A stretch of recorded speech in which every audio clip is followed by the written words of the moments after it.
So, as we all know, in 2016, the United States had a decisive presidential election when they elected Donald Trump. They could, of course, have elected the first ever female president of the United States, and if they had, the world would be quite different. If we imagine Kim Kardashian winning the election instead,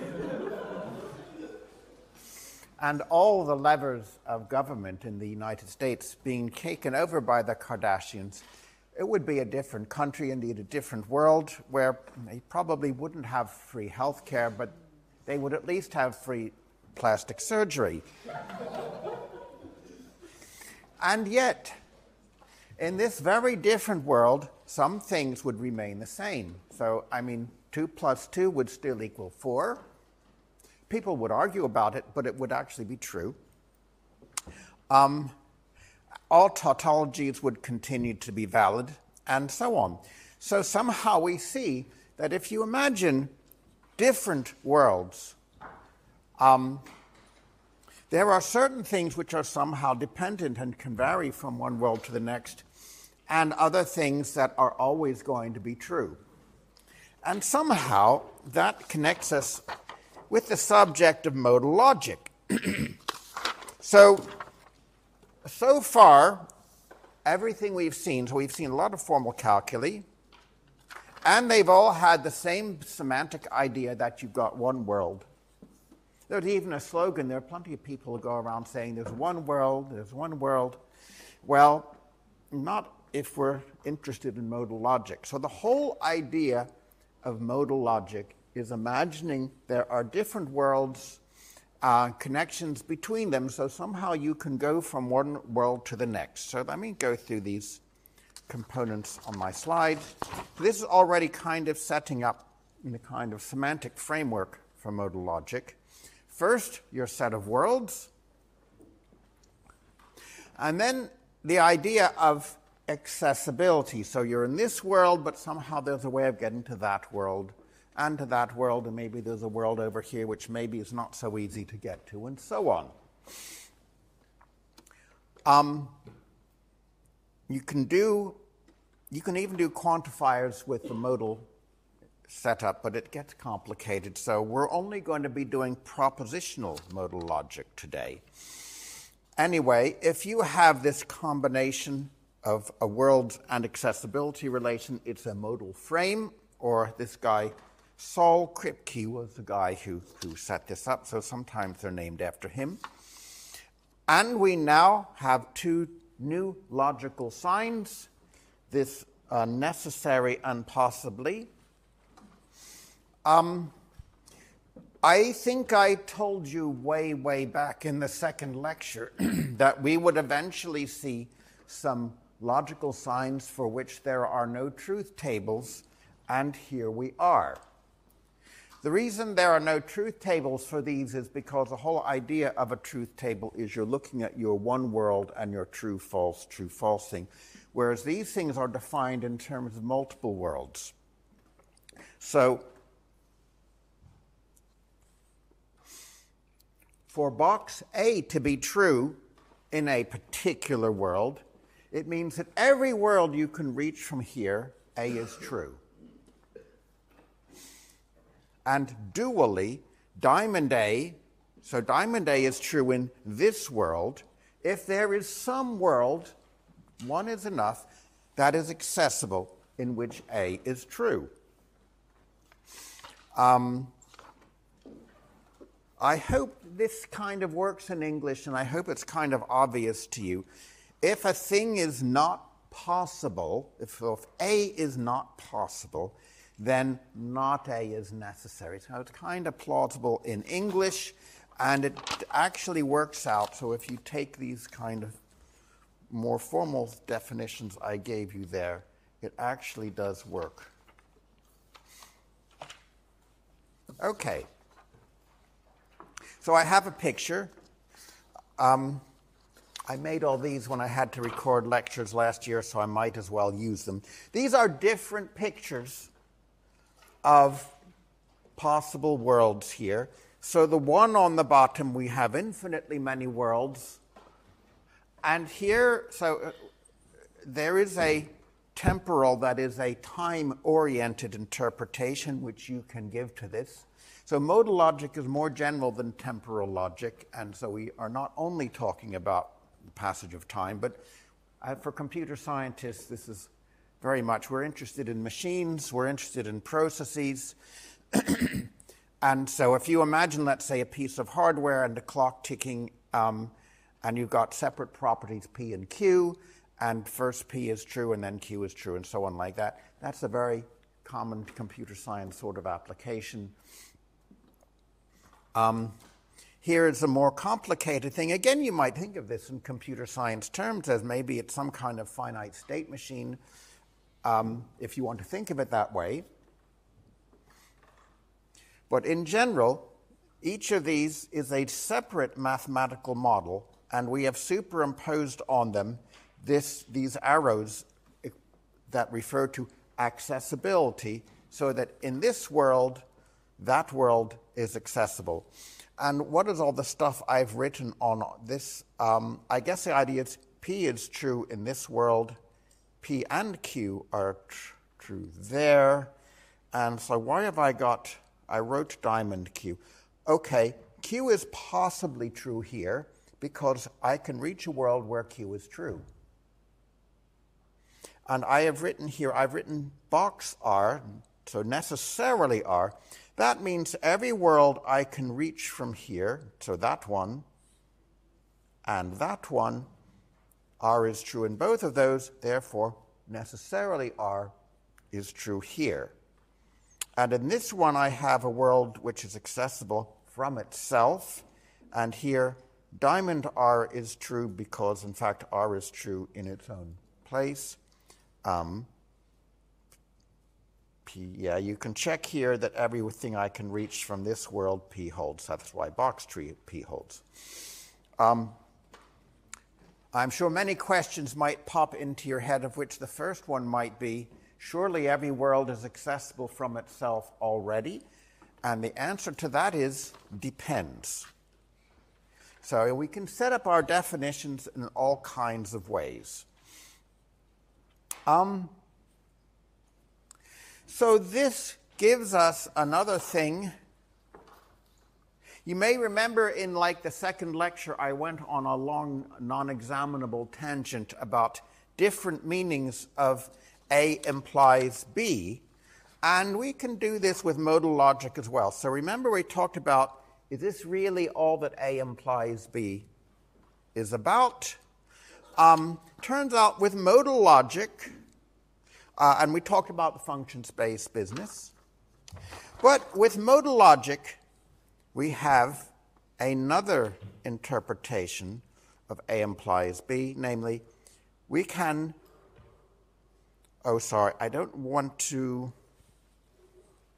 these implies are being used in a different sense. Let me rewrite that to make it better. And by the way, this again is non-examinable.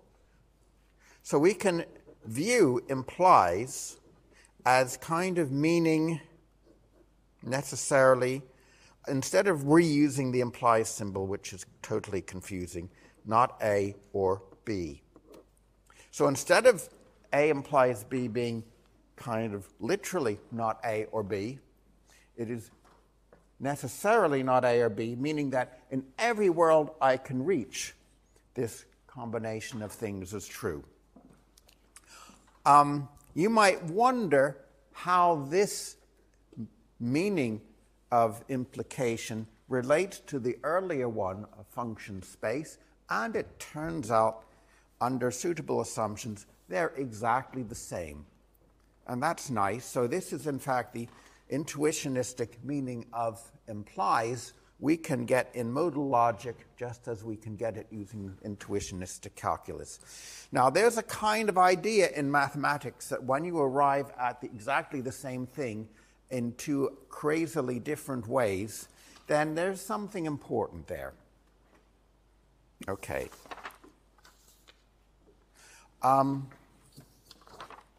So that was a little aside, although I can tell you modal logic in general is definitely examinable. So let's get back to that. Now remember, every time I give you a calculus, first I give you the syntax of the calculus, then I will sketch out something of the semantics, and finally we'll look at proof rules. So let's try and be a little more precise about what we mean by a formula being valid or true in modal logic. So firstly, you fix your set of worlds. You fix the accessibility relation between the worlds, so that will be fixed. So you don't imagine your worlds kind of reconfiguring themselves. You can't just create a new world and attach it to another world. That kind of thing is not happening. So you have a fixed framework of worlds. And because it's propositional, we just have, PQR, our propositional letters, any one of which may be true or false in a particular world. And they're not changing, by the way. So what we're imagining, may have different worlds in which the truth values are different, but they're not changing over time, right? So they're fixed. So our interpretation tells us for each letter in which worlds it happens to be true. Or if you like it as a mapping from God, there's so many ways of doing it. For each letter and each world, you can ask whether it's true in that world or not. So here I've had it as each letter is mapped to the set of worlds in which it's true, but there are other ways of doing it. Now, this is the funny symbol called the forcing symbol, which I think may be Kripke. He decided to put in an extra line there. So in a particular world, the formula A is true under the following possibilities. So if your formula is just a propositional letter, then it's true exactly if it is meant to be true according to the interpretation you got. If you've got a vanilla propositional formula that is built up out of simply and or not, then you use the truth table. So you recursively look at the truth of the constituent formulas in the same world and just combine them using truth tables as we know and love. If you're asking whether box A, we call it box A, is true in a particular world, well, it's exactly what I told you in plain English before. It holds just if in every other world V accessible from W, A holds there. And for diamond A, there just has to be one such world accessible from W. So I told you this already in plain English, and now here it is mathematically. And now I can go through the same song and dance we've seen so many times. So remember, first you learn what it means for a thing to be true in a particular interpretation, and then you might generalize it. So we can talk about a formula being true in a particular world, or maybe it's true in a set of worlds for some particular modal frame and for a particular interpretation, or maybe it's true for all interpretations, so we're looking at some kind of validity here. So here, a set of worlds, a particular modal frame then, relating the worlds, so for all worlds and for all possible interpretations. Now, if we drop all the subscripts, we're saying the formula holds for all possible modal frames. So this is a valid formula in the sense of modal logic. Normally, we like to put some constraints on the accessibility relation. Like I said, sometimes you might say, I think every world should be accessible from itself. That's a reasonable thing to want. If you say every world is accessible from itself, you're saying your relation, is reflexive. Remember reflexive from last year? Or if you say, if it should be transitive, that means if I'm in a world and that world is accessible from here and another world is accessible from there, then this second world is actually accessible from here. That's what transitive means. So we might talk about something being valid in all transitive accessibility relations or something like that. And to do that, we have a lot of different modal logics which are named after letters which I think abbreviate German words or something because they don't make any sense in English. How am I going to do this? So now it's time for a proof system, and the first proof system is always going to be a Hilbert system because they're the simplest to write down. And this one here, that's the name of the axiom. It's called the distribution axiom. And you can see what it says. So if necessarily A implies B, and necessarily A, then necessarily B. Now this so-called K is the minimal modal logic, so the basic setup has to include this to begin with. And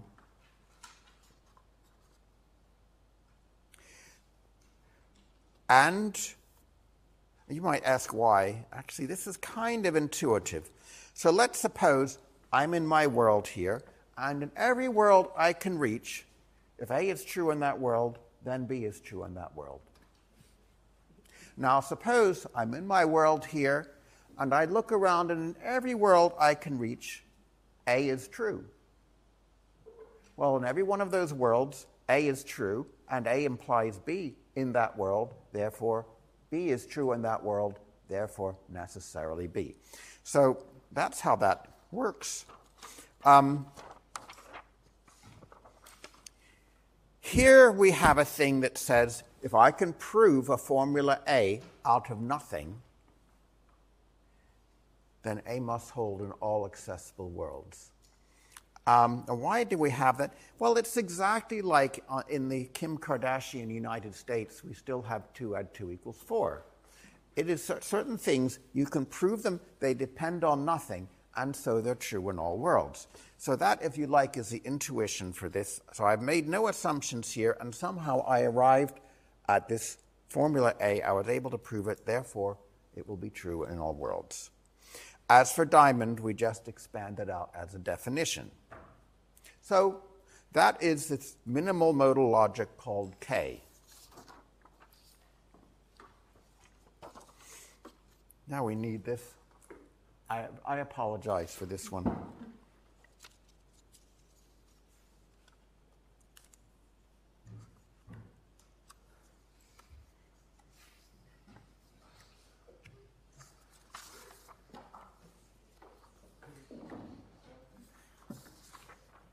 And anyway, you didn't see that. So sticking with the Hilbert system for another moment, there are axioms that you can add. There are loads. I mean, there are dozens of modal logics. In fact, trying to think. There was a middle-aged guy who wrote a whole book on modal logic. I think I even refer to it in your notes. And he decided to call himself Sally Popcorn because he thought he would sell more books that way. And he did. But I am afraid that if you examine all the birth certificates in the country, you will not find anyone by the name of Sally Popcorn. There was, however, a Harold Simmons born somewhere. The book it's not a bad book, although it goes into much more detail than you'd ever want. If we add this axiom, which is called T, we now are talking about modal logics where we have the accessibility relation is reflexive, meaning your current world is accessible. This axiom called 4, this expresses transitivity. I don't know why it's called 4, and in particular, if there is a 1, 2, and a 3, I don't know what they are. Also, I cannot tell you why an axiom called B gives you S5 if 4 gives you S4. Again, I can't answer any of these questions. So we'll be looking at S4 because S4 is reflexive and transitive, and this gives you a kind of idea of time, but beware. Time comes in two flavors, at least formally. There is linear time, in which you have one single deterministic future, and there is branching time, where you have multiple futures. And these have different effects. So in particular, the idea that there will be a thing and then another thing will happen is quite different in linear time than in branching time. So sometimes your intuitions will send you astray there.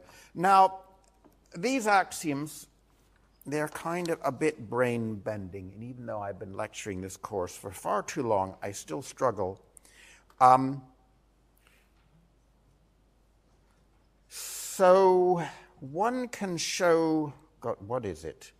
So for example, this one, if the accessibility relation is transitive, it's not too hard to see this has to be true. In fact, the other way around is also true. That is to say, if this always holds, then the relation has to be transitive. But that's a bit harder to see. Much too hard for me to try and do here. But I can do this, I think, if I'm lucky. So suppose our accessibility relation is transitive, meaning whenever I have this and I have this, I also have that by transitivity. And suppose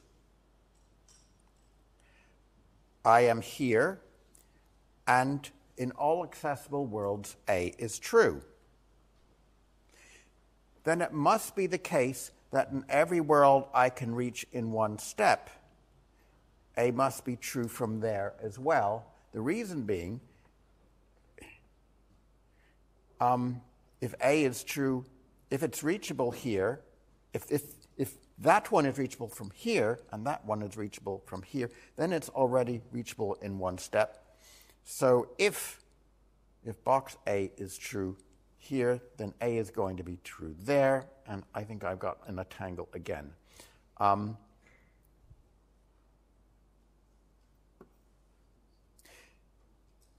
Yes, of course. So in all worlds accessible, box A must be true, because in all worlds accessible from here, A has got to be true, I think. Sorry, I actually thought this through, and then I got confused again. Anyway, I don't want to keep struggling with it in front of you. It's too embarrassing. So S4, which remember is the reflexive and transitive version, can be seen as talking about time, and that gives us a temporal interpretation of box and diamond. So a box meaning for every future time, including the present, the property holds. Diamond A meaning at some time in the future that something will inevitably hold.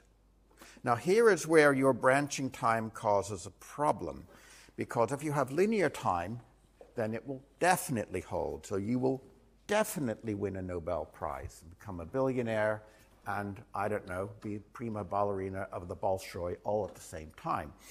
But if you have branching time, that only means there's one future in which all those wonderful things will happen to you. And that's not so good, because you have no way of knowing whether that particular glorious future is ever going to be your future.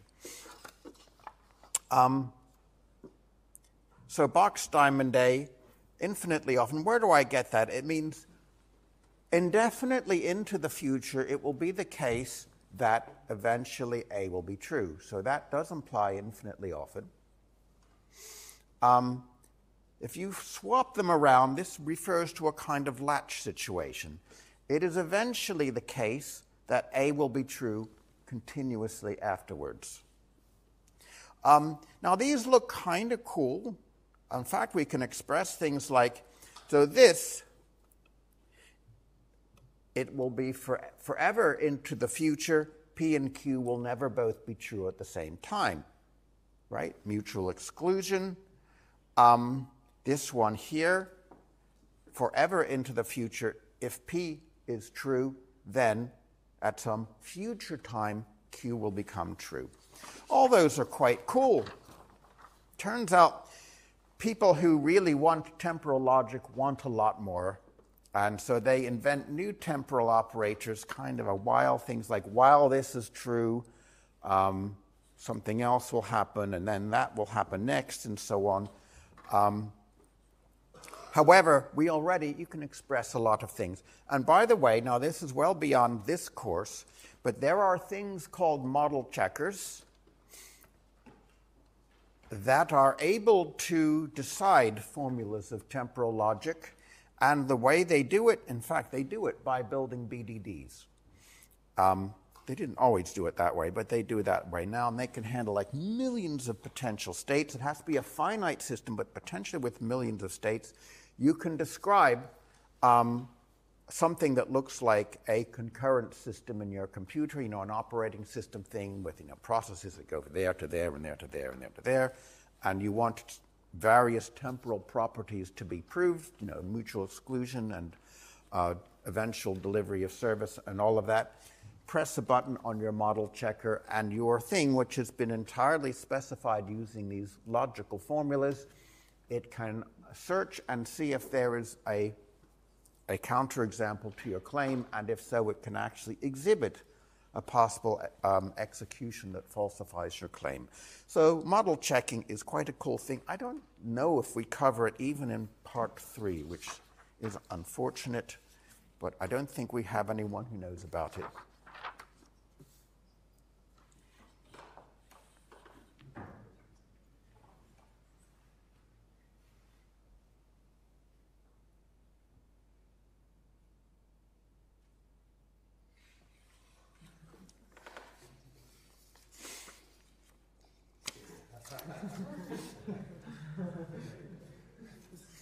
Well, yeah, I don't know about the tax implications either. Okay, so now we get to do the sequent calculus. One of the reasons I chose S4 is it has, I think, the nicest sequent calculus. It is going to be a little ugly, however. So some things are quite simple. This is maybe the nicest rule. And remember, of course, in the sequent calculus, it's nice to think of it as a way of working backwards. I'm trying to show, I would like to prove something where on the left I have something of the form necessarily A. And remember, this means A holds in all accessible worlds. And in fact, it is S4, and we're actually using the reflexivity here. If A holds in all accessible worlds, then it holds in this world.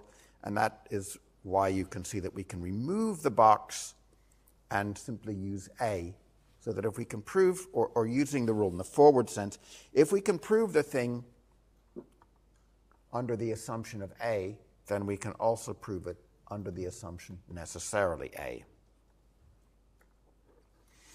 And maybe I should switch over to the dual of this, because it's kind of a similar idea. If I am able to prove A under certain assumptions, then I can prove possibly A, which, because of reflexivity, is actually a weaker claim than A. Now, these are exact duals. On Wednesday, I will finally use this duality to get rid of almost everything in the sequent calculus, but for now we have 4 rules to learn. And now we have the unpleasant ones. So I told you earlier we had this so-called necessitation rule for the Hilbert system that said, if I can prove a formula A outright, assuming nothing, so it's a theorem. It just holds. I have a proof of it. Then this A must be true in all worlds, indeed not even all accessible worlds, but all worlds, so I can put a box in front. This rule is saying effectively the same thing. That is to say, if I have arrived at a proof of A, then I have arrived at a proof of box A. But why have I put these stars here? Well, this is where it gets ugly. And I think the reason is very simple, that you don't want to say, oh,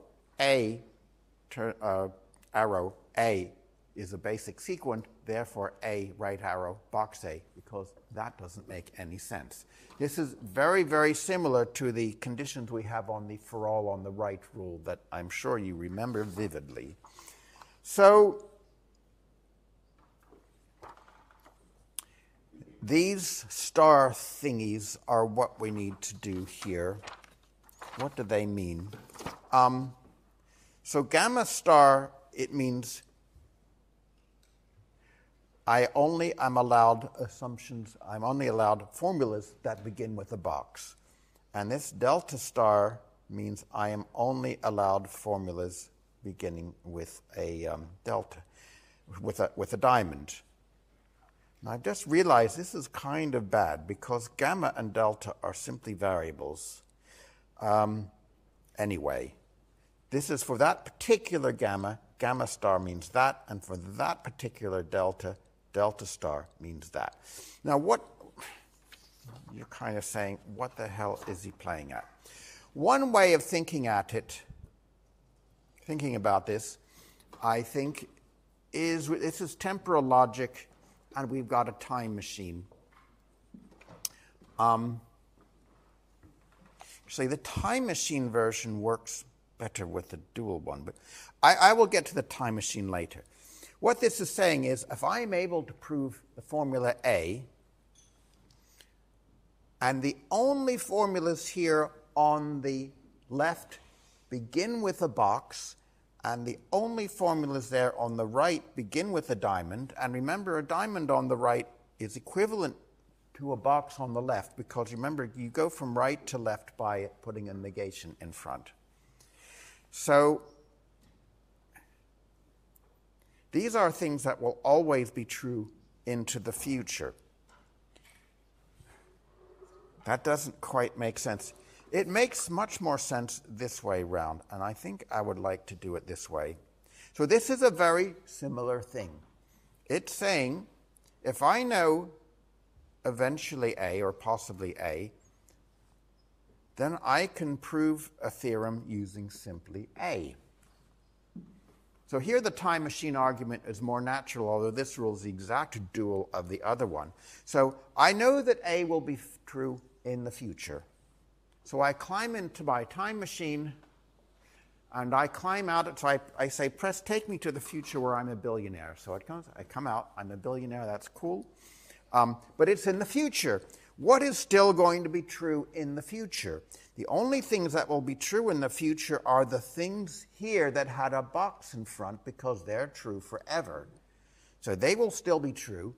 The other stuff, like, I don't know, the tulips I bought yesterday, or that, I don't know, that the Kardashians are still on television, that may not be true anymore, you see? And again, the diamonds on the right are similar to boxes on the left, so we can just ignore them. So here, the idea of the time machine is that the only things you can rely on there are things that will be true forever. And the box on the right, I think the easiest way to say that is that it's exactly the same as this one, because you can just move it to the other side and put a knot in front, and it amounts to the same thing. That's why the trickiest exam questions are the ones that force you to use these, because you see, all of these rules are the same thing. They all let you remove a box or a diamond from a formula. So just remove, remove, remove, remove. And the trick for you is to remember that if you use this one or this one, you can't just remove the diamond here, but you're going to have to remove a lot of formulas. Every formula that doesn't begin with a box, you have to remember to get rid of those. And if you forget, you see, you'll get it wrong, and that is the reason it's on the exam in the first place. So here is a proof of the distribution axiom. I did all the propositional steps already, so we can just get to the tricky thing. So what have we got? We've got boxes on the left and boxes on the right.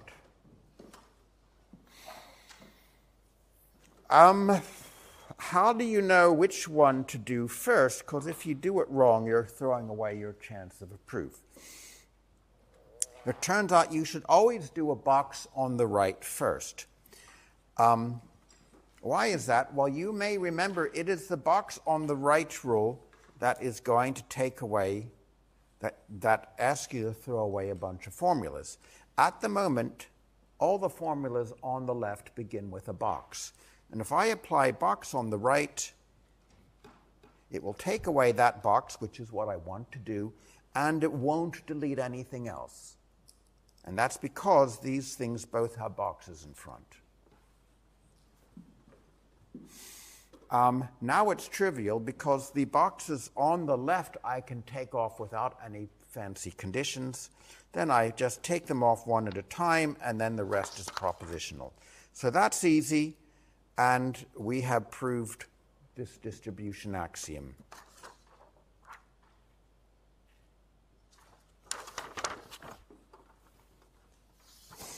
Now here's a trickier one.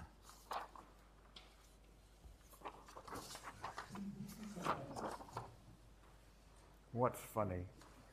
I don't see anything funny. Okay. Now this kind of spoils our natural, intuitive, temporal reading because it's like, it's forever, it's the case that eventually, forever, eventually, what? This is a bit too much. And actually, the next tricky thing is, do I actually have the brains to do this in front of you? And I'm not sure I do. But I guess if I take off this box first, I can, because that begins with a box. If I take off this box first, I'm going to get into trouble because, so if I take off this box first, if I then want to take off that box, I'm going to lose that whole formula. Or, if I want to take off this diamond, I will lose that whole formula. Either way, I won't have proved it. So it's looking like I should take off the box on the right.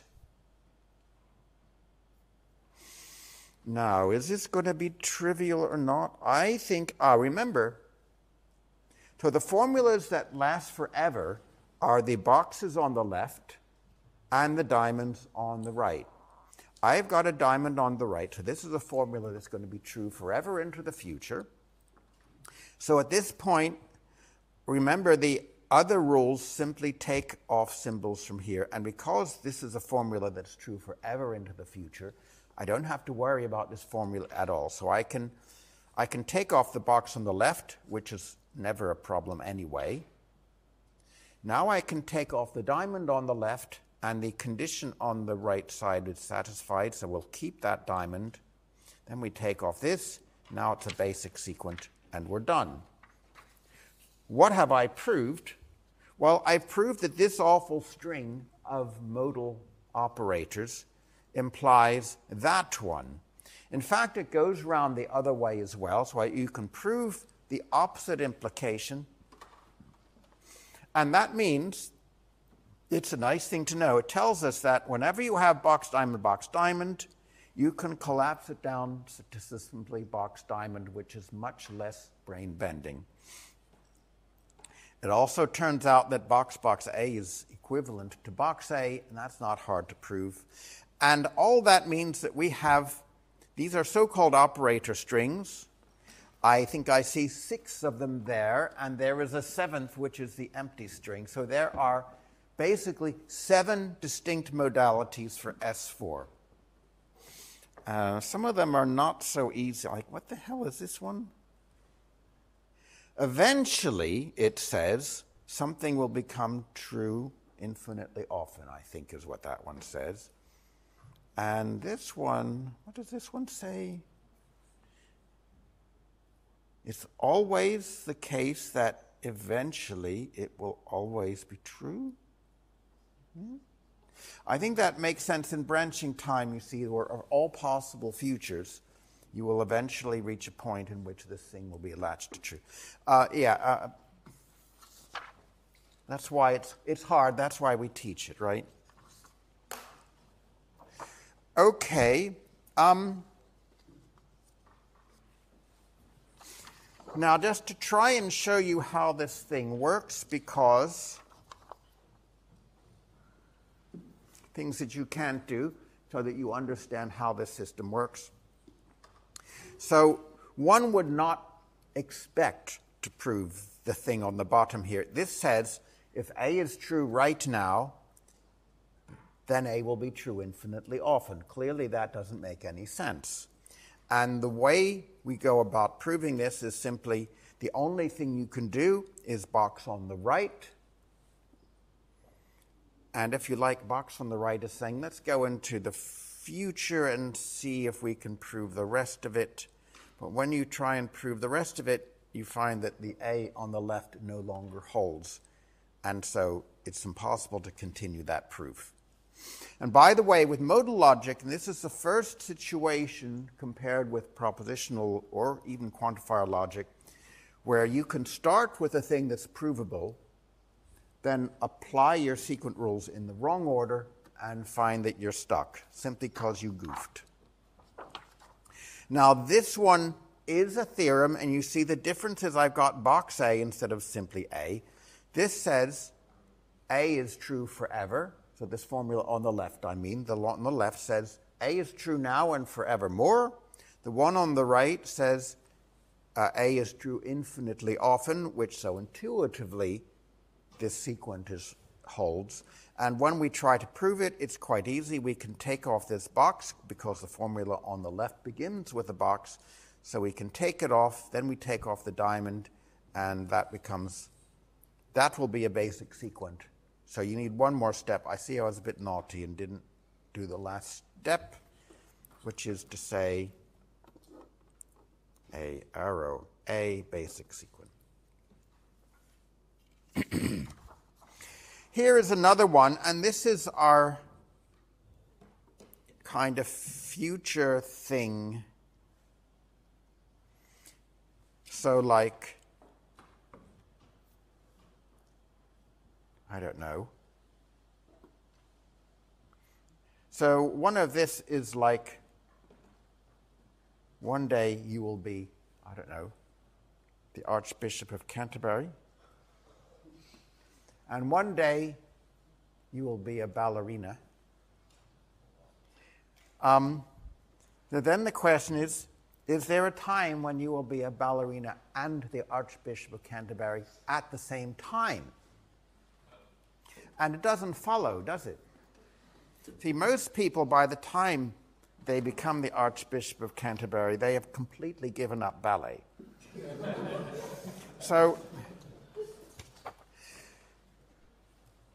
But what actually happens when we apply the rules, it's like this. So you choose, let's say, well, you've got a diamond on the right, and you know these are basically immortal formulas, so you may as well leave it there. You get rid of your diamond on the left. You say, well, let's go into the future where I am the Archbishop. Oh, no. You took off the other one. You said, let's go into the future where I'm a ballerina. That's fine. But now you're not the Archbishop of Canterbury anymore. You've lost that one. Of course, you can't get it back, so you can't prove it. So you see, and if you do manage to prove this, you have made a mistake.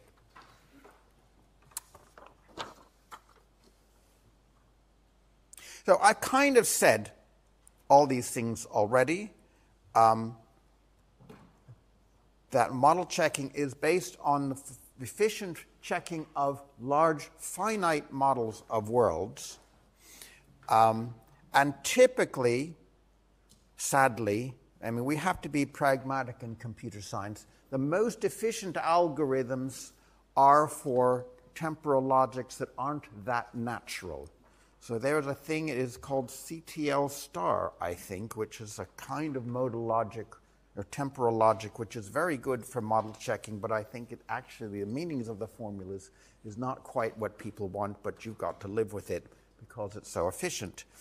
So you can express an awful lot of things, and of course, it will check these very complicated systems for you completely automatically, which is very nice.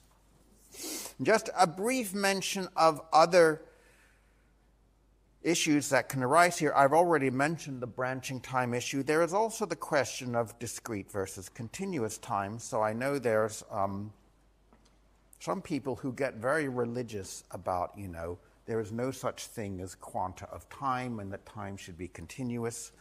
And I guess this can be reflected in different logics, but others, like what computer scientists say, there's always a clock somewhere and nothing happens between clock ticks. So it depends on your outlook. And of course, when you use logic, you need to be very clear about what the hidden assumptions are. So, and this is an old slide, I think, so these are probably quite elderly model checkers by now. Anyway, that's enough for today.